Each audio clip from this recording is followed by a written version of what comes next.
Hi guys, back with me again in this channel. On today's tutorial, I'm gonna show you the anime effects on CapCut apps. So here I've already on CapCut, and to use the anime effect you need to import a photo, and here I'm going to just start a new project and click on photos, and I'm going to choose a photo that I want to add as an anime effect with the anime effect.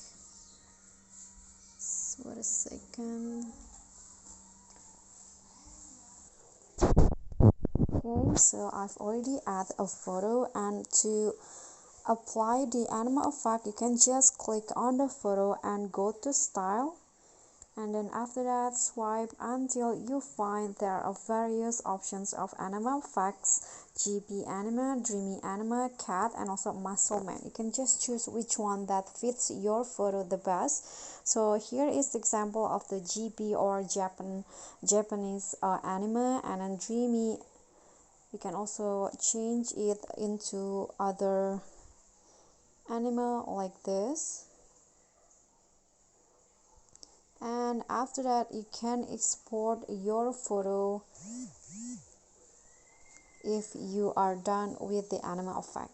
Okay guys, so that's all for me. Thank you guys so much for watching. Don't forget to like, comment, subscribe, and click on the thanks below. I'll see you all in the next tutorial. Bye.